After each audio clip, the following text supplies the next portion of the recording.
família em nome de Jesus. Quem achou o texto bíblico diz amém. O tema que Deus colocou ao meu coração para ministrar essa noite é crescendo no Evangelho de Cristo.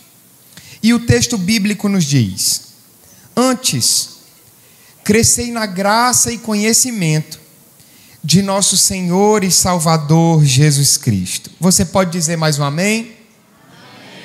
Meus irmãos, todos nós sabemos que desde setembro do ano passado, Deus colocou um tema para ser trabalhado com a nossa igreja, que é o Evangelho que nós conhecemos, vivemos e pregamos. E pelo menos durante mais um ano nós estaremos pensando, pregando, conversando sobre essa temática.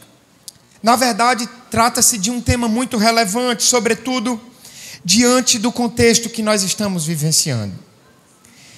Os irmãos hão de concordar, e as pesquisas mostram isso, que o número de evangélicos e de igrejas cristãs tem crescido de forma desenfreada em nosso país.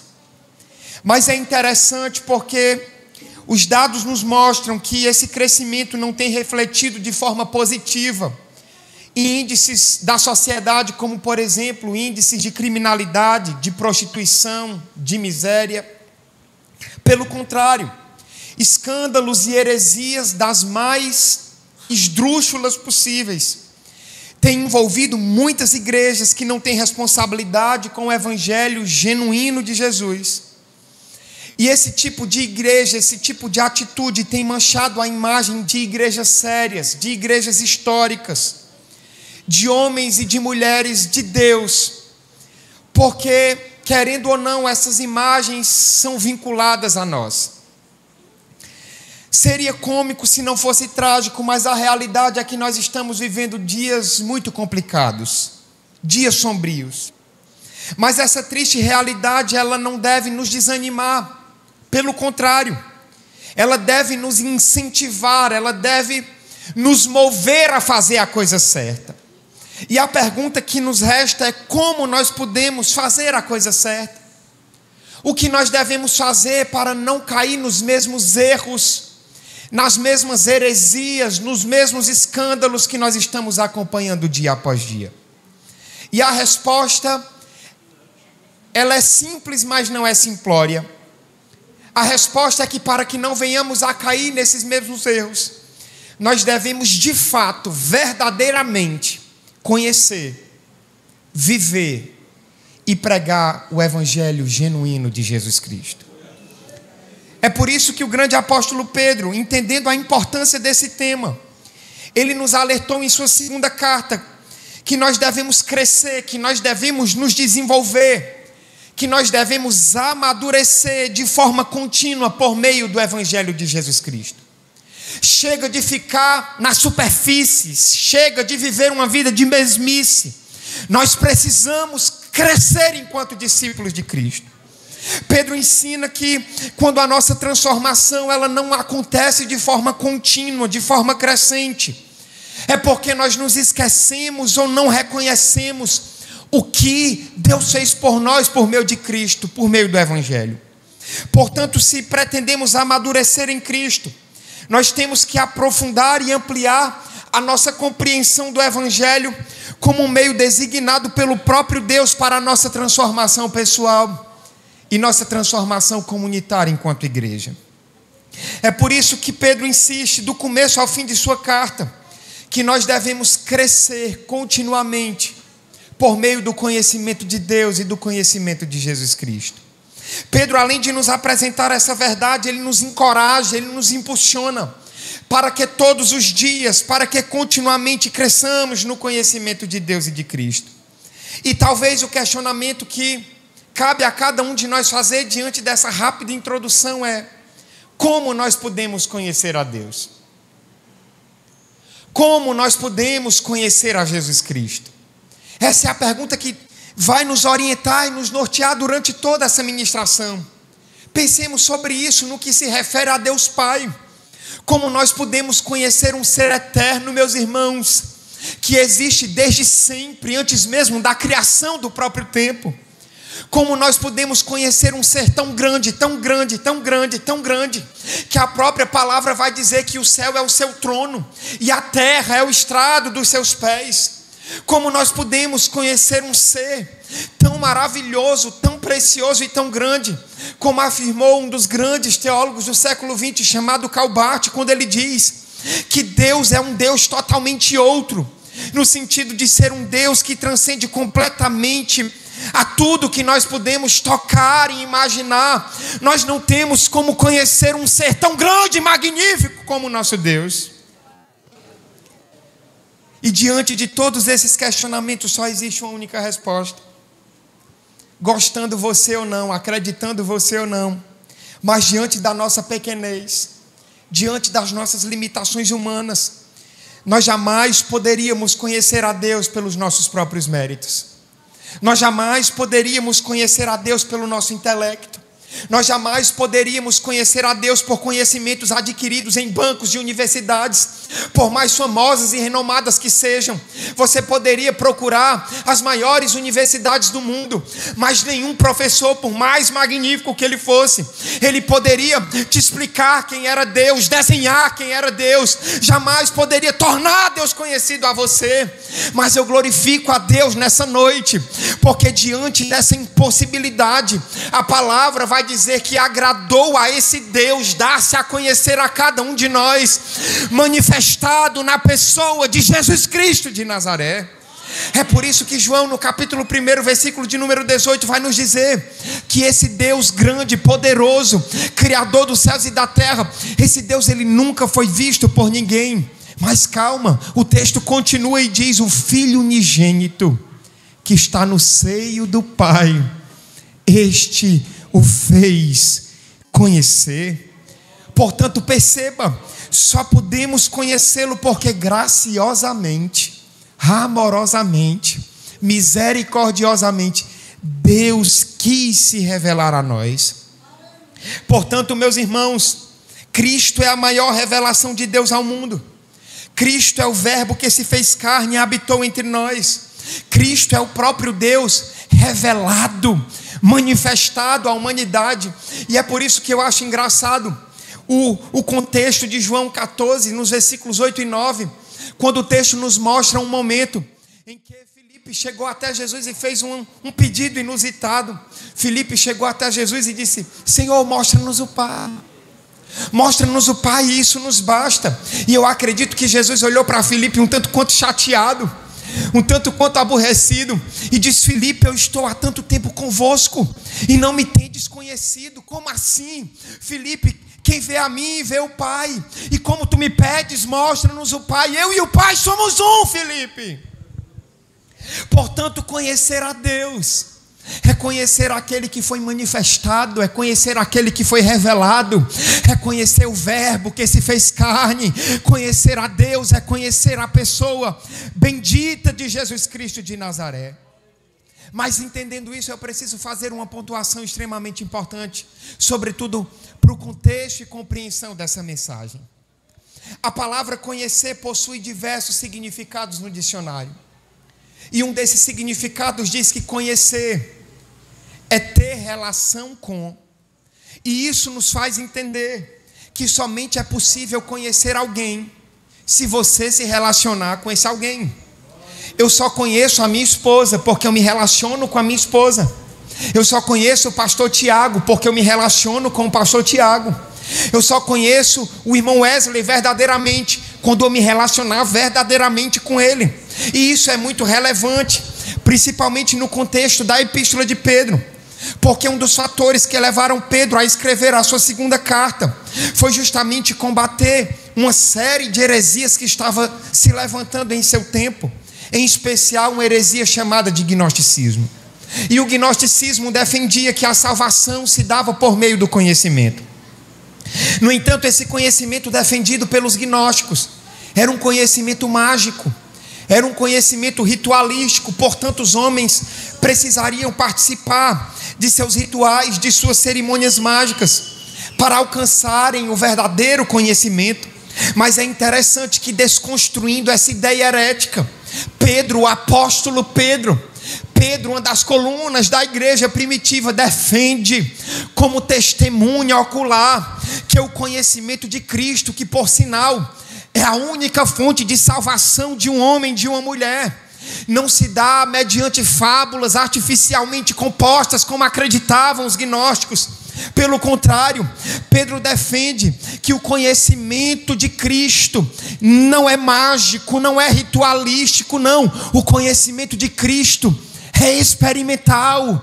O conhecimento de Cristo é relacional. Eu conheço a Jesus Cristo quando eu me relaciono com Jesus Cristo de Nazaré.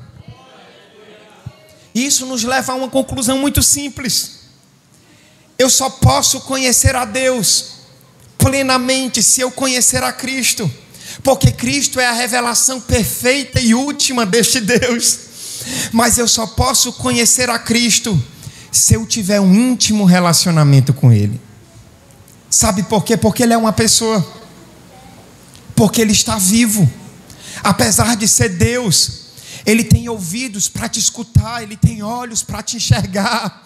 Ele é uma pessoa, Ele morreu em um madeiro, mas ressuscitou ao terceiro dia. E Ele tem interesse em ter relacionamento com você. John Stott vai dizer que ser discípulo é possuir um íntimo relacionamento com Jesus. Portanto, só existe um caminho para de fato conhecermos a Cristo: se verdadeiramente você for discípulo dele. O tema dessa mensagem é crescendo no Evangelho de Cristo. E só existe uma maneira para essa frase se tornar uma verdade para a sua vida: você só crescerá no Evangelho de Cristo se você for discípulo desse Cristo. Então talvez a pergunta-chave dessa ministração é essa, simples assim: você é discípulo de Jesus? Eu não estou perguntando se você lidera na igreja, eu estou perguntando se você é discípulo de Jesus. Eu não estou perguntando se você toca na igreja, eu estou perguntando se você é discípulo de Jesus. Eu não estou perguntando se você tem oportunidade para pregar na igreja, não estou perguntando isso. Eu estou perguntando se você verdadeiramente é discípulo de Jesus. Eu não estou perguntando se você usa paletó, se você faz a barba todo dia, não. Eu estou perguntando se você é discípulo de Jesus Cristo. Como é que eu vou saber que eu sou um discípulo de Jesus? Ora, existe uma evidência muito clara para saber se você é discípulo de Jesus ou não. E a evidência inegável para atestar se você é um discípulo de Jesus é a presença de um caráter de Cristo em sua vida. Se o caráter de Cristo estiver faltando em sua vida, você pode ser qualquer coisa menos discípulo de Jesus. Se o caráter de Cristo estiver faltando em sua vida, você pode liderar, você pode pregar, você pode cantar, você pode ser quem você quiser, mas você não é discípulo de Jesus Cristo de Nazaré. E talvez a maior dificuldade que algumas pessoas tenham que enfrentar nessa noite é o fato de entender que o seu caráter, ele deve ser mais importante do que a sua capacidade, do que as suas habilidades, do que os seus dons, do que os seus talentos, do que o seu ministério. Mais vale para Deus a intenção do nosso coração do que as nossas habilidades, do que aquilo que eu posso fazer na casa de Deus. Meus irmãos, isso é secundário. Isso deve fluir de um coração diante de Deus, porque o que importa para Deus é o seu coração, é a sua integridade, é o seu caráter transformado e moldado de acordo com o Espírito Santo de Deus que habita em você. Perceba, se existia um homem que poderia encontrar segurança em sua reputação, capacidades, credenciais, esse homem se chamava Paulo. Mas escrevendo aos Filipenses no capítulo 3, versículo 7, ele diz: mas o que para mim era ganho, reputei-o perda por Cristo. E na verdade tenho também por perda todas essas coisas, porque ele explica: pela excelência do conhecimento de Cristo Jesus meu Senhor, pelo qual sofri todas essas coisas, que as considero como esterco, para que eu possa ganhar a Cristo. Escrevendo aos Coríntios, no capítulo 9, versículo 23, ele vai descrever porque ele agia assim.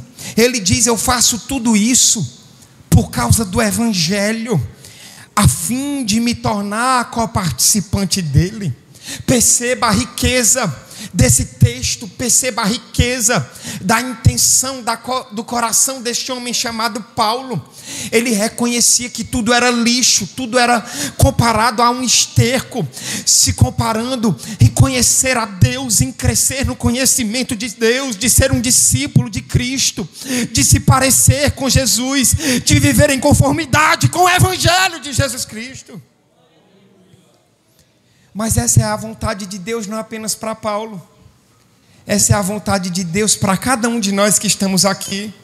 É por isso que em Romanos capítulo 8, versículo de número 29, a palavra de Deus é enfática ao nos mostrar que o próprio Deus, sim, o próprio Deus nos predestinou para sermos conforme a imagem de seu Filho Jesus. Logo, perceba, para crescermos mediante o Evangelho de Jesus Cristo, o único caminho é o caminho do discipulado. É sermos verdadeiramente discípulos de Cristo. E ser discípulo de Cristo implica uma transformação de nosso caráter, de nossa mente, do nosso coração, mediante a própria imagem de Jesus, que se é produzido pelo poder do Espírito Santo, agindo todos os dias em nossa vida. Portanto, diante dessa verdade, quando nós olhamos para o ministério de Jesus, quando nós olhamos para a vida de Jesus, nós podemos perceber algumas características, algumas virtudes que marcaram a sua existência, e que essas mesmas virtudes devem caracterizar a nossa vida, se de fato nós formos discípulos de Jesus Cristo. Escute essa palavra: viver essas qualidades que estavam caracterizadas no Cristo servirá como uma espécie de instrumento para medir o progresso e crescimento que nós estamos tendo nele, mediante a transformação do Evangelho. E são sobre essas qualidades que eu gostaria de me deter com a igreja nesse momento. Escute com atenção, porque o Espírito Santo de Deus está falando à igreja nessa noite. Para crescermos no Evangelho de Cristo, nós devemos seguir a obediência. A obediência é o primeiro distintivo de um discípulo que conhece e que vive mediante o Evangelho de Jesus Cristo. O próprio Cristo disse: se vocês me amam, vocês obedecerão aos meus mandamentos. Somente os que obedecem à palavra de Deus, de fato demonstram o seu amor por Ele. Portanto, perceba como essa frase pequena ela é pesada. Não adianta você cantar dizendo que o ama. Não adianta você pregar dizendo que o ama. Não adianta você fazer poesias e canções dizendo que ama esse Deus. Não. Deus falou claramente, o próprio Cristo se manifestou: somente aqueles que obedecem à minha palavra, de fato demonstram o seu amor por mim. É isso que João está expressando na sua primeira carta, no capítulo de número 5, quando ele afirma que ele guarda os mandamentos do Senhor. E é interessante que João vai afirmar que os mandamentos do Senhor não são penosos. E essa expressão que João se utiliza, penosos, vem de pena, vem de castigo. Irmão Gal, não estou entendendo, você vai entender. Em outras palavras, o que João estava dizendo era: olha, eu obedeço aos mandamentos do Senhor, não porque eu serei penalizado ou castigado se eu não obedecer. Não diz respeito a isso. Eu obedeço aos mandamentos do Senhor porque recairá sobre mim uma pena, recairá sobre mim um castigo. Eu obedeço aos mandamentos do Senhor porque eu tenho medo do castigo, da pena, do fogo do inferno. Não era isso que João estava dizendo. João estava dizendo: eu obedeço aos mandamentos do Senhor porque eu verdadeiramente amo esse Senhor. A obediência de um discípulo, ela não pode ser fundamentada pelo medo, pelo castigo, pela pena. A obediência de um discípulo é fundamentada e baseada no amor que você tem por Jesus Cristo de Nazaré. No entanto, na condição de discípulos, nós somos chamados a obedecê-lo em amor mediante duas coisas. Em primeiro lugar, nós somos chamados a obedecê-lo em amor mediante o conhecimento das Escrituras. E em segundo lugar, nós somos chamados a obedecê-lo em amor mediante a nossa própria vontade, rendida aos pés de Jesus. Escute essa palavra: só cresce em Cristo quem conhece as Escrituras. Só cresce em Cristo quem conhece a sua palavra. Só cresce em Cristo quem conhece o Evangelho que foi proclamado por esse Cristo, porque Cristo revela a sua vontade a nós por meio da sua palavra. É audácia, é loucura, é insanidade acreditar que você pode obedecer a Jesus sem primeiro conhecer a vontade de Jesus para a sua vida. O grande problema é que muitas vezes muitos querem ter uma vida cristã autêntica sem ter um íntimo contato com a sua palavra, sem ter um íntimo contato com as Escrituras. E quando isso acontece, perceba, quando essas pessoas estão diante de um dilema sério, quando essas pessoas estão diante de uma tentação severa, quando essas pessoas estão diante de um beco sem saída, precisando de uma resposta, ingenuamente, loucamente, essas pessoas acreditam que podem fazer uma rápida oração, podem abrir a Bíblia de forma absolutamente aleatória, e como que se num passe de mágica, todas as respostas que ela precisa para o seu dilema, para a sua frustração, para o beco sem saída, se descortinarão diante dos seus olhos, e ali ela terá todas as respostas necessárias. Sinto muito, meu irmão, sinto muito, minha irmã, mas esse ato místico não é suficiente para a sua vida. Eu gosto de uma frase que diz que o Deus que nós servimos, Ele não joga dados. A Bíblia não é um material místico, aonde eu posso abrir de forma aleatória, uma vez por ano, quando estou em um beco sem saída. Não, quem deseja ter uma vida cristã autêntica, quem deseja crescer mediante o Evangelho de Jesus Cristo, quem deseja se levantar e seguir a Jesus como discípulo, precisa conhecer as Escrituras. É por isso que o próprio Jesus diz: se vocês permanecerem firmes na minha palavra. Obrigado, muito obrigado. Talvez a criança mais nova desse culto respondeu: muito obrigado, que Deus te abençoe. Se vocês permanecerem firmes na minha palavra, verdadeiramente serão meus discípulos. Mas às vezes o que uma criança sabe, o que uma criança responde, um obreiro já se esqueceu, um homem que já é experimentado na obra se esqueceu, às vezes alguém que lidera se esqueceu. Mas nós precisamos retomar a nossa memória, o que essa criança respondeu, que nós possamos permanecer na palavra de Deus. Mas Jesus também disse: muitos de vocês estão enganados, muitos de vocês estão perecendo. Por quê? Porque vocês não conhecem as Escrituras e nem o poder de Deus. O discípulo que cresce no conhecimento do Evangelho, ele cresce mediante o conhecimento da palavra de Deus. Mas em segundo lugar, conhecendo as Escrituras, nós precisamos decidir obedecer essas Escrituras de forma submissa. Não basta conhecer, é necessário se comprometer em obedecer essa palavra de forma integral. Sabe qual é o problema? O problema é que a maioria das pessoas querem obedecer a palavra de Deus. E talvez você esteja pensando: acho que o pregador errou a frase. Errei não. O problema é que a maioria das pessoas querem obedecer a palavra de Deus. E qual é o problema disso? O problema é que querer obedecer não é suficiente. E eu explico por quê. Porque querer obedecer é função das emoções. E se querer é função das emoções, vai oscilar com os teus sentimentos. É por causa disso que nós podemos ver facilmente as pessoas dentro das nossas igrejas que são inseguras, que são instáveis, que são inconstantes na obra de Deus. Um dia é crente demais, outro dia está desviado. Um dia se levanta como arauto de Deus na terra, outro dia está proferindo blasfêmias. E o ciclo de inconstância continua, porque a sua vida é baseada no querer. Ah não, hoje eu me levantei e estou com vontade de louvar a Deus, amém, glória a Deus por isso. Mas no outro dia essa pessoa não quer se levantar para adorar a Deus, ela quer se levantar para pecar, para ir para a balada, para beber, para fofocar, para mentir. E se a sua vida for baseada no querer, você vai viver em uma constante vida amargurada, de altos e baixos. Outras pessoas não chegam a sair da igreja, mas a visão no que diz respeito à obediência às Escrituras está completamente equivocada. A percepção do evangelho está distorcida, está incompleta. Querem as promessas, querem as bênçãos contidas na palavra, mas não querem se submeter às ordens da palavra, aos mandamentos da palavra, às orientações da palavra. Acatam apenas aquilo que massageia o seu ego. Seguem apenas as orientações que as agradam, mas descartam aquilo que as incomodam.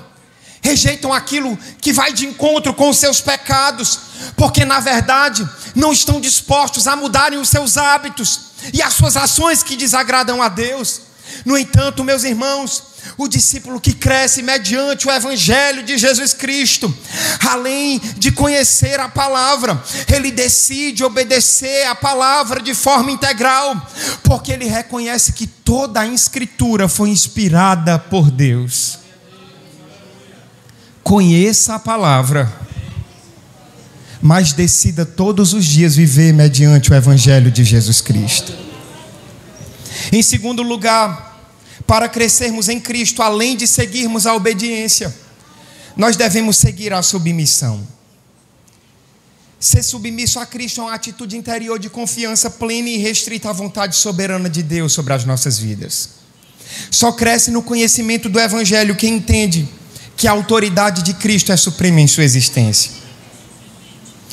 É interessante um texto que Jesus vai dizer que se alguém ama mais o seu pai, a sua mãe, os seus filhos, seus irmãos, ou até a sua própria vida mais do que a Cristo, não pode ser discípulo dele.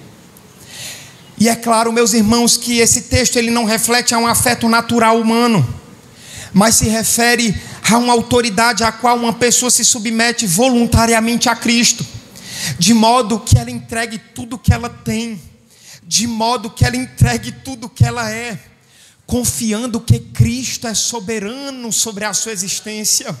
É claro que eu amo a minha esposa, é claro que eu amo os meus pais, é claro que eu amo os meus filhos, mas eu preciso entender que a vontade de Deus é soberana sobre todas as coisas. Eu preciso entender que Cristo precisa estar entronizado na minha mente, no meu coração, na minha vida, porque Ele sempre terá o melhor para mim e para a minha casa. A pergunta é: nós estamos fazendo isso? Porque a nossa geração é egocêntrica, é narcisista, e às vezes até aquilo que teoricamente nós fazemos para Deus, não é para Deus, é para você. Às vezes você está desprendendo um esforço muito grande na igreja, e as pessoas olham: meu Deus, é um grande servo de Deus, olha, está todo dia na igreja, está servindo em todos os ministérios, mas às vezes ele está fazendo para ele mesmo. Ele está fazendo justamente para gerar essa comoção, para que as pessoas olhem e vejam que ele é piedoso, que ele é bom. E aqui eu não estou generalizando, porque nós devemos sim dar o nosso melhor na casa de Deus, nós devemos sim dar o nosso melhor no ministério, se possível estar todos os dias na casa de Deus, mas a sua intenção precisa ser correta, mas o seu coração precisa estar alinhado com o coração de Deus. Mas tem gente que não. Tem gente que até aquilo que faz para Deus, ou para a obra de Deus, ou para o reino de Deus, faz por interesses espúrios. Muitos estão presos a paixões terrenas, outros estão colocando muitas condições para servir ao reino de Deus. Ah, meus irmãos, como eu vejo isso, pessoas que se levantam na igreja e dizem: ah, pastor, eu até fico, mas se acontecer isso, isso e isso. Ah, pastor, eu posso até receber aí e aceitar esse convite que o senhor está fazendo, mas primeiro o senhor vai ter que fazer isso, isso e isso. E às vezes questiona para Deus mesmo: Deus, eu posso até ficar nessa obra, mas primeiro o senhor precisa fazer isso, isso, isso e isso. Meus irmãos, com todo o respeito do mundo, quem somos nós para colocarmos Deus na parede? Quem somos nós para exigirmos algo de Deus? Às vezes, as verdades do evangelho doem, mas a verdade é que fica quem quer, serve quem quer, adora quem quer, é fiel quem quer. Eu poderia aqui contar uma história lá de João 6, mas eu não tenho mais tempo, porque meu tempo já está acabando. Eu não sei nem como é que eu vou terminar essa mensagem. Mas chegou um momento que a multidão começou a ir embora. Aí os discípulos chegam para Jesus: Jesus, muda aí o teu discurso, porque o pessoal está indo embora. Muda aí a pregação, que o pessoal está indo embora. Jesus olha para os discípulos e diz: vocês, por que não vão embora com eles? Vão também. Eu não vou negociar a palavra, eu não vou mudar a palavra, eu não vou mudar aquilo que Deus colocou no meu coração. Se você não quiser, você é livre. O que Jesus estava dizendo para aqueles discípulos era: vocês são livres. Se vocês quiserem ir embora, vocês são livres. Eu jamais obriguei ninguém a me seguir. Eu jamais obriguei ninguém a permanecer na minha presença. Eu jamais obriguei ninguém a trabalhar no meu reino. Vocês são livres. Aí se levanta Simão Pedro, usufruindo da sua liberdade, usufruindo do seu livre-arbítrio. Olha para Jesus e diz: Senhor, para que iremos nós, se só Tu tens as palavras de vida eterna? Ah, meu irmão, se você reconhecer isso nessa noite, fique, mas fique com submissão, fique com obediência, fique com alegria, fique para adorar e servir ao reino de Deus. Mas tem uma terceira característica que marca a vida de um discípulo: é o amor. O amor. Mas, irmão Gaio, por que eu vou aqui pular para terminar a mensagem? Porque o amor é o maior mandamento. Quando Jesus foi questionado, ele disse claramente: ame a Deus e ao próximo como a ti mesmo. Portanto, o termômetro para saber se você é um discípulo de Jesus é o quanto você se assemelha com Jesus, sobretudo no amor, porque Ele é o próprio amor. Ele é a manifestação do amor. Ele se deu por amor, Ele veio por amor, Ele morreu por amor, Ele nos redimiu pelo seu grande amor. Mas hoje nós estamos vivendo uma outra lei regendo o mundo, inclusive muitas igrejas e muitos discípulos, que não é a lei do amor, é a lei que diz: eu amo a quem me ama e odeio quem me odeia. Eu respeito quem me respeita e desrespeito quem me desrespeita. Eu honro quem me honra e desonro quem me desonra. Porque a nossa sociedade é egoísta, materialista, narcisista. Portanto, perceba que viver a lei do amor apresentada por Cristo é a maior manifestação de um homem e de uma mulher que teve o seu caráter transformado mediante o Evangelho de Jesus Cristo. Sabe por que tem crente que não entende o amor? Sabe por que tem crente que não perdoa? Sabe por que tem crente que não é misericordioso? Porque não nasceu de novo.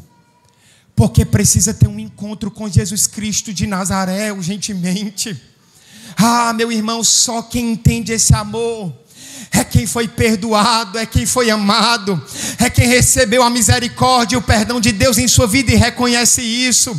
É por isso que às vezes as pessoas não entendem os crentes.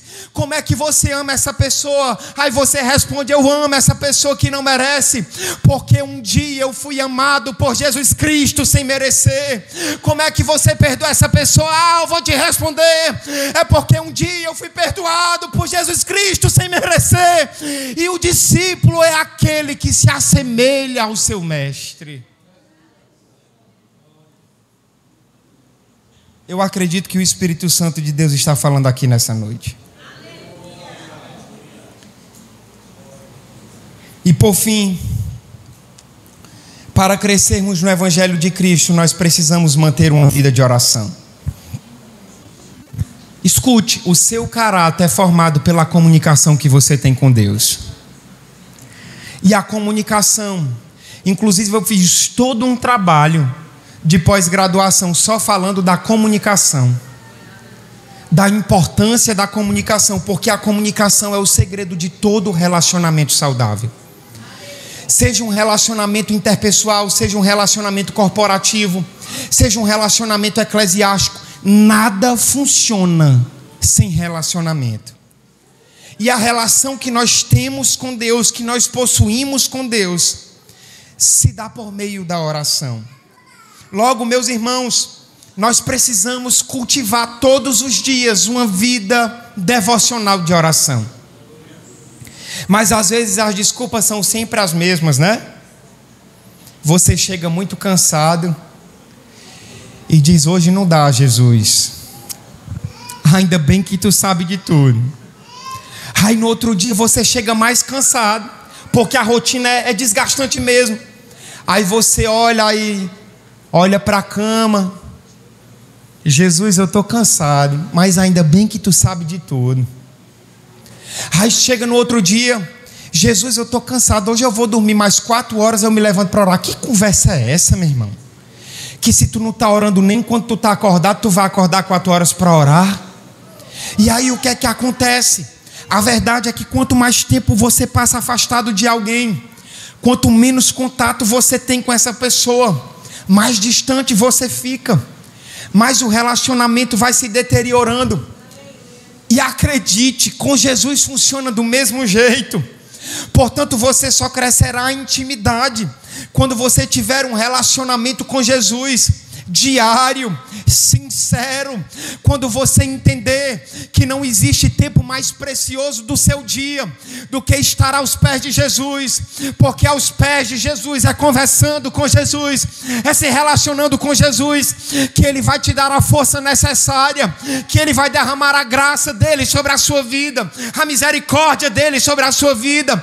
É aos pés de Jesus, é conversando com Jesus, que Ele vai guiando os teus passos, e você vai sendo fortalecido diariamente na presença de um Deus que te ama e quer o seu bem. Mas talvez você não ore por vergonha. E aqui eu concluo. Eu conheci alguns jovens nessa jornada de liderança que já caminha para 11 anos. De jovens assim crentes, que nem a gente aqui, que estava triste. E eu cheguei para um jovem um dia e disse: por que você está triste? Ele disse: porque eu estou vivendo uma vida de pecado muito pesada. E estava mesmo. E ele disse: e já tem 3 meses que eu não oro, isso me entristece muito. E eu disse: por que você não ora tem 3 meses? Ele disse: porque diante dessa minha vida, diante dos meus pecados que são terríveis, eu não posso mais elevar a minha voz e falar com Deus que é santo. Aparentemente essa é uma frase muito bonita, mas na verdade se trata de uma armadilha do diabo para te matar de vez e que você morra espiritualmente falando. O diabo, ele tenta nos atingir dizendo que somos indignos, que diante dos nossos erros e pecados nós não podemos elevar a nossa voz perante um Deus que é santo. Mas eu vim aqui nessa noite, se tem alguém aqui vivenciando isso, eu venho te lembrar que essa é uma armadilha de Satanás. Eu venho aqui te lembrar nessa noite que o véu foi rasgado e que nós temos livre acesso à presença do Deus Todo-Poderoso. Eu vim aqui te lembrar nessa noite que não existe um pecado tão grande, tão terrível, que te impeça de chegar hoje diante do trono de Deus. Porque Pedro vai dizer em sua primeira carta que se nós confessarmos os nossos pecados, Ele é fiel e justo para perdoar todos os nossos pecados e nos purificar de toda e qualquer injustiça. Quem crê nessa palavra, adore a Jesus nesse momento. Todos os pecados, toda e qualquer injustiça. Meus irmãos, o grande apóstolo Pedro, um dos grandes discípulos de Cristo, além de um legado inestimável, nos deixou uma rica e preciosa lição. Todos nós, sem exceção, precisamos continuamente crescer no conhecimento de Deus e de Cristo. E o único caminho para tal é através de um relacionamento sincero com o Senhor na condição de discípulos. Portanto, que nós possamos crescer todos os dias no conhecimento de Deus e de Cristo, mediante o Evangelho, conhecendo e vivendo a sua palavra, sempre submissos ao seu querer, independente do que seja, sem tentarmos restringi-lo, sem tentarmos estabelecermos condições para obedecê-lo, que nós possamos ao longo da nossa jornada manifestar o amor de Deus em nossa vida, que nós possamos refletir o próprio caráter de Cristo todos os dias em nossos relacionamentos, e que nós nunca venhamos a negligenciar a nossa relação íntima com Jesus, que se dá por meio de uma vida de oração. Se assim nós fizermos, nós cumpriremos a orientação de Pedro e cresceremos continuamente no conhecimento de Deus e de Cristo por meio do seu Evangelho.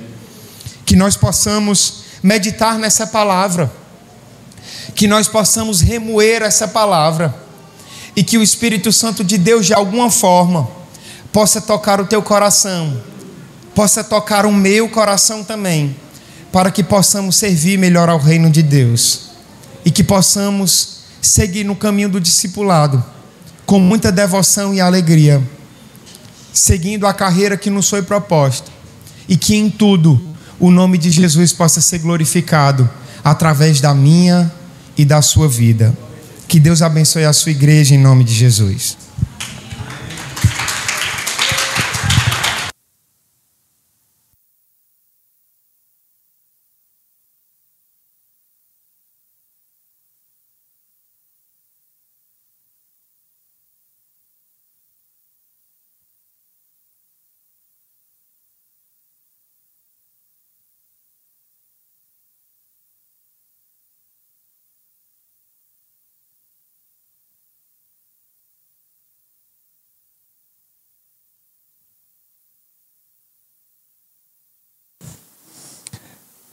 Ele não manda um recado, um endereço errado.